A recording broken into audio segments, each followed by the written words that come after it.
more feudal and decentralized.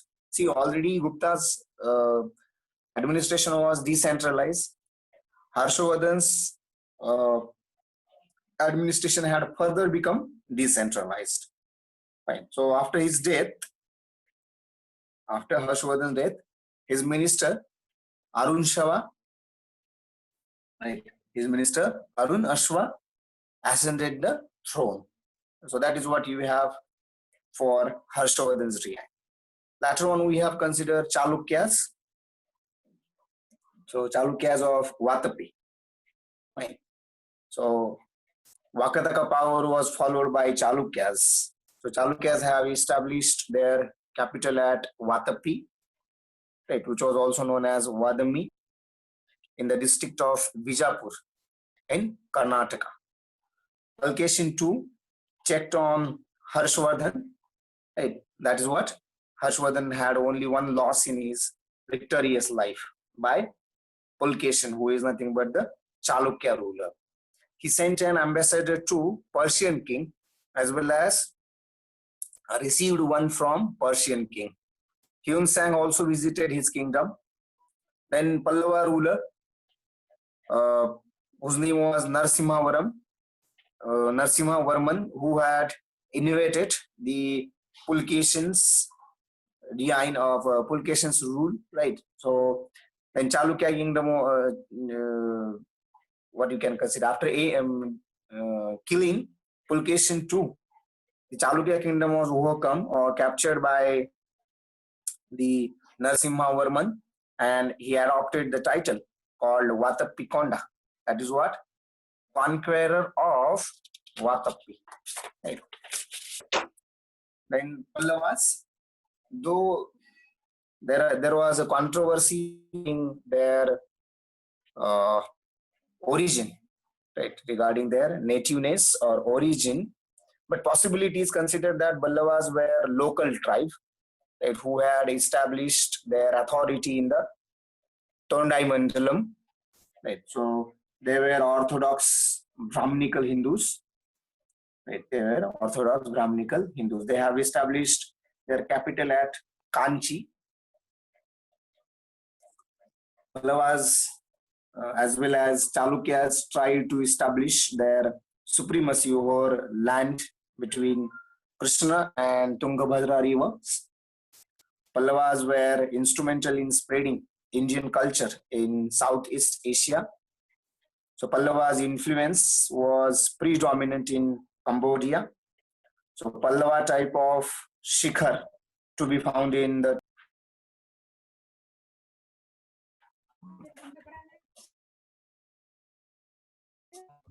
ancient India. Now,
so let's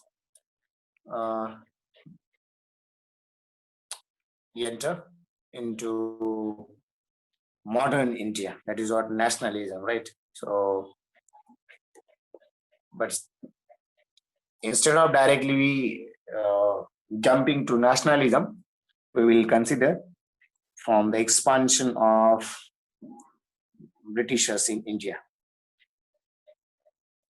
Right. Modern India. So basically you can consider here very first thing, that is expansion of British power. Yes, British power. Now see, at this moment, don't consider that the Britishers were the first, right, to be in India as traders. Right? So prior to Britishers, there had been Portuguese, there had been Dutch. Right? So it is not the case that first. Right? So that would be the part. Yes.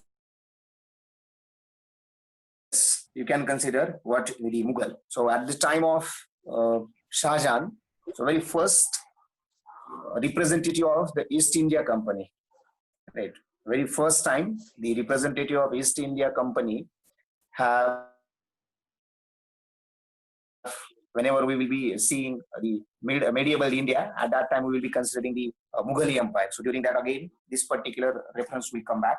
Right? Still, I will say you. So what was the first instant or the first incidence of appearance of Britishers in India?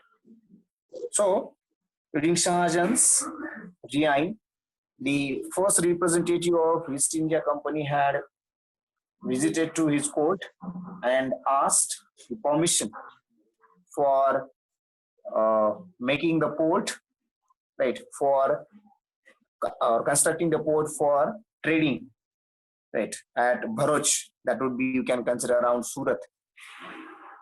So that is what the case. You know, there had been a treaty between the Queen and the company, and according to that treaty, only that company could have the trading. So no other competitor from the Britain itself, right, perform the trading from this one. So why they have come to India? Because they were in search. They haven't only come to India, they were in search of the goods, right, which they can buy at low prices and take back them to the Europe, particularly to their country as well as in the Europe continent. And from that, they could, what you can consider, they could earn more money. Right? So that is the case you can always consider. Though no one from Europe, no one from Britain come to India for trading or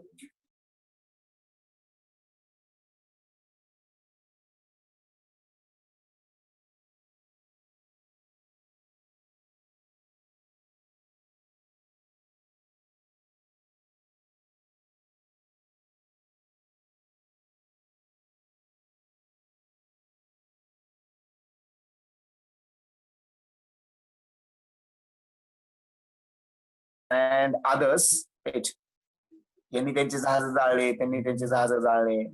Likewise, rewards would be there have been these kinds of rewards, right, in order to establish themselves as the best traders. See, and because of this competition, what had happened? The prices of the goods in India.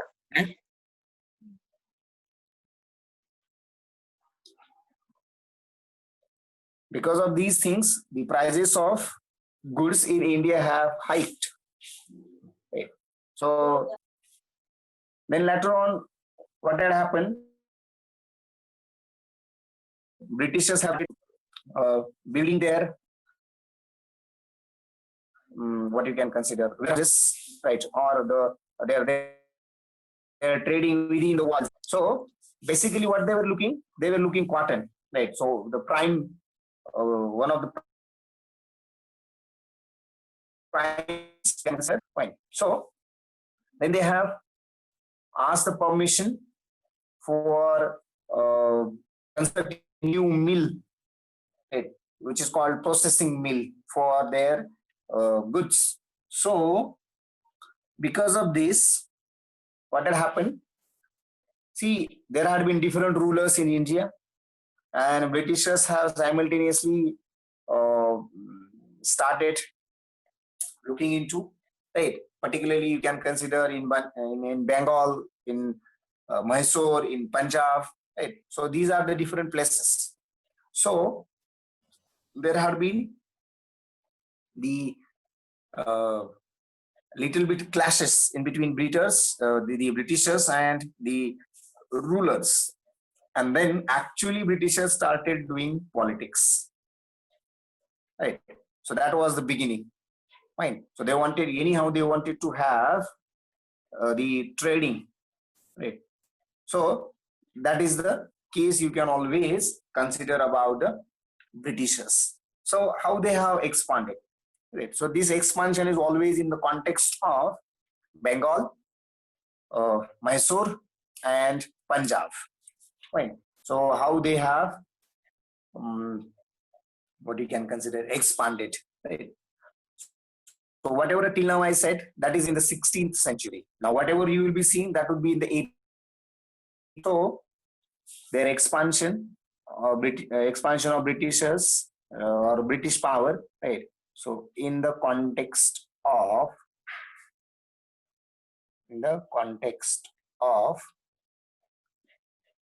you can consider context of Bengal,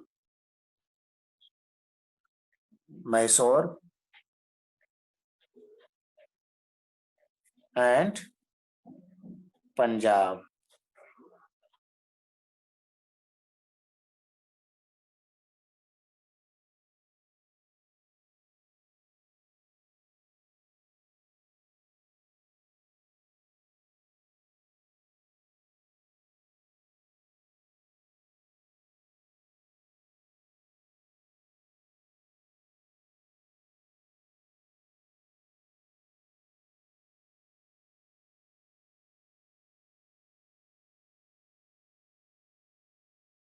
Was appointed as the Bengal Subedar, right? That is, you can consider the governor by Mughal emperor, right? So the then Mughal emperor was Farooq Siyar. So the grant of governorship of Orissa also given to him, right? That is in the next year, I think in 1719, and he transferred, right? Murshid Quli Khan transferred the capital of Bengal from Dhaka to Murshidabad. Right. So this is the very first instance you can consider. Now there had been Shujauddin, right? Shujauddin.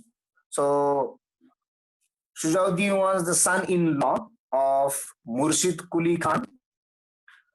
He was granted the governorship of Bihar again by Mughal emperor, right? But that is obviously after the Murshid Quli Khan, right? You can consider.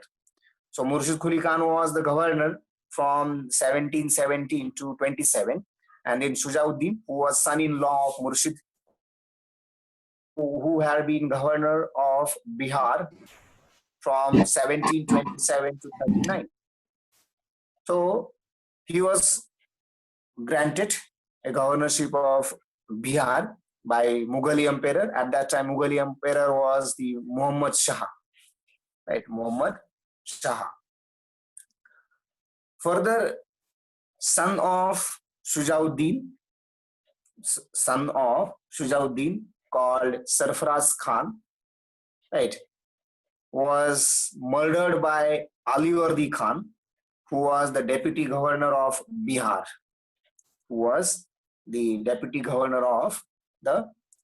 that is in 1740.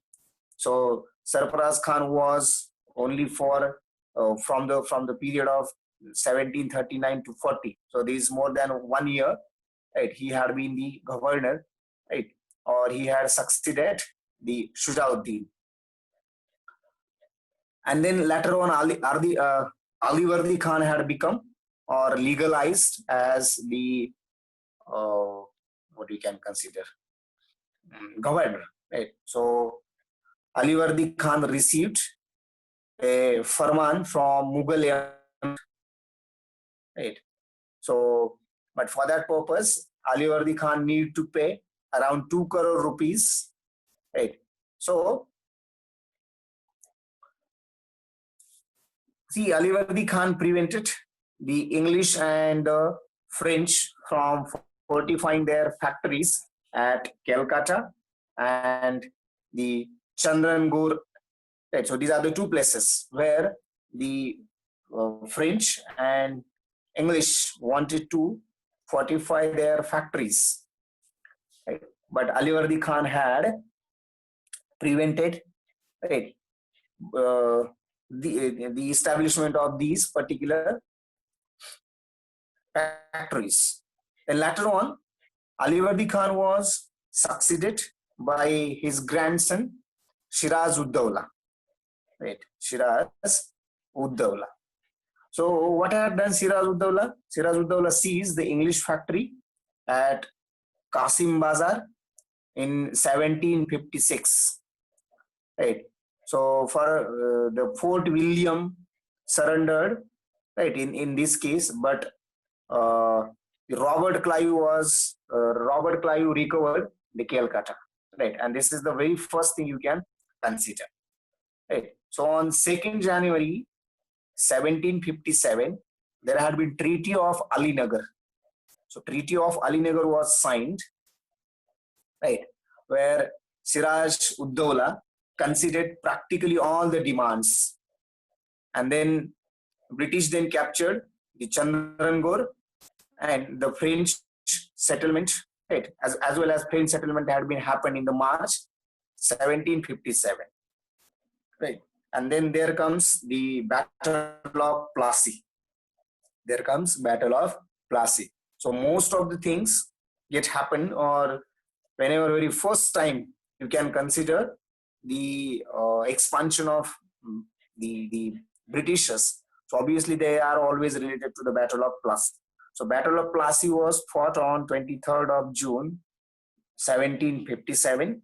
Right. It was why this battle had been happened, because owing to the conspiracy, right? That is what the Nawabs of Mughal you can consider. Right, Nawab of Mughal were defeated. Very first thing is that in this case, the Nawabs have betrayed to their empire.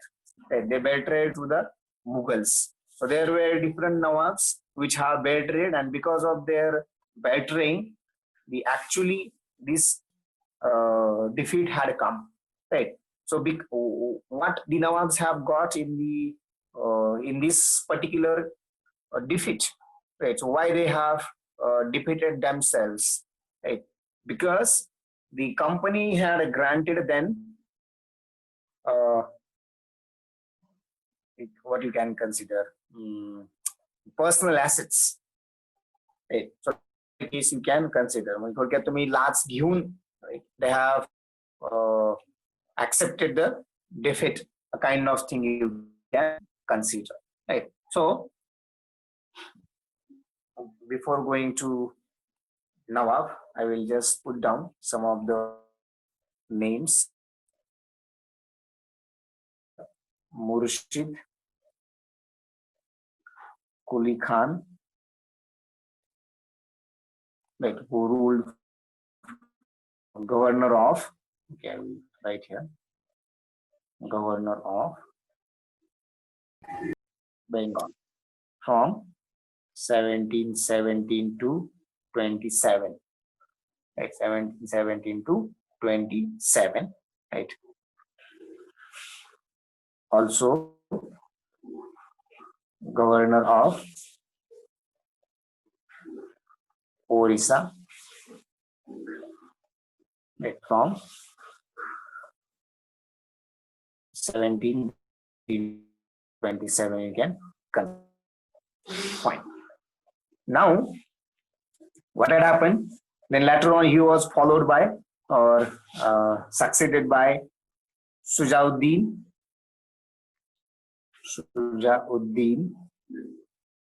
Right, from 1727 to 39. Right. So who was Sujauddin? Who was son-in-law of Murshid Quli Khan. Son-in-law of Murshid Quli Khan. Fine. Now, further, right, so what I can consider? So he was governor of Bihar. Governor of Bihar. He was succeeded by Sarfaraz Khan. Sarfaraz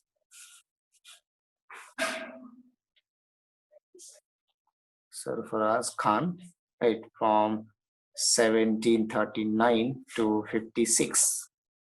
Sorry, only for 2 years. Another one, that is 1739 to 40. So who was the Sarfaraz Khan? Right. Son of the Sujauddin. Son of Sujauddin. Fine. Then later on, okay, here you can consider he murdered by deputy governor of which one?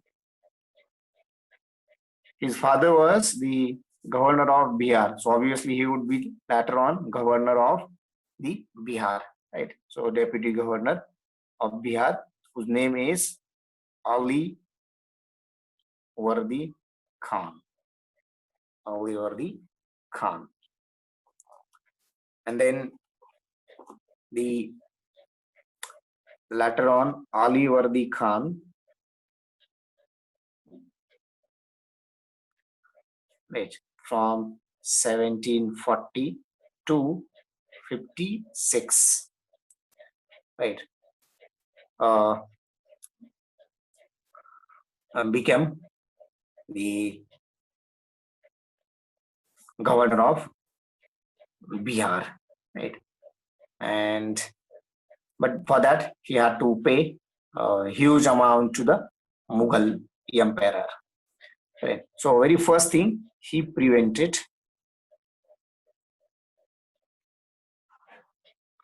what he has done, he prevented the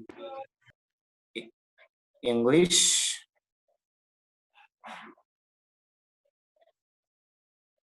and the French from fortifying factories, right, at Calcutta and Chandran Gaur, right, at Chandran Gaur. Later on, Murshid Ali Quli Khan, Sujauddin, Sarfaraz Khan, Ali Wardi Khan. Now, here you have Shiraz ud-Dawla. Shiraz ud-Dawla.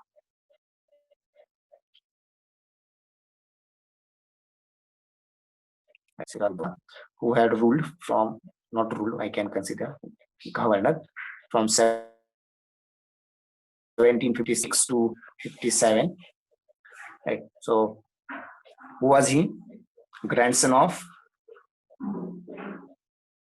Alivardi Khan.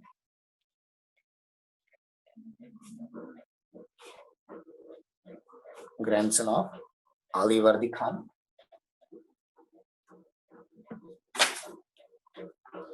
Fine. So what he had done, he seized, right? Siraj-ud-Dawla seized the English factory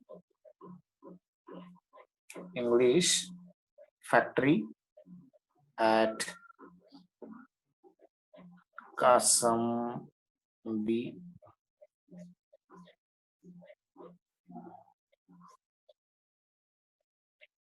Bazaar. At Kasambi Bazaar.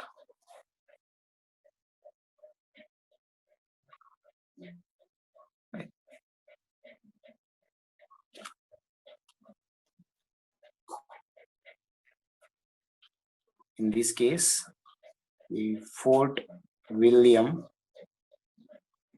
surrendered. Fort William surrendered. Right. Now, there had been a Treaty of Alinagar. A Treaty of Alinagar. So,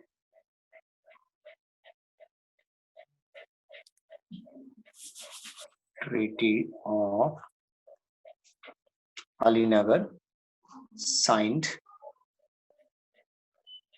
on 2nd January 1757. Right. So by this treaty,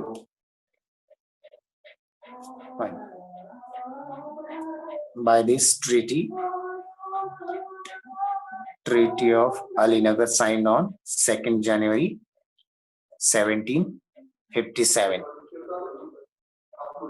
Fine. So, where according to this treaty, Siraj considered practically all the demands. Right. So British then captured Chandrangore, right, and then French have been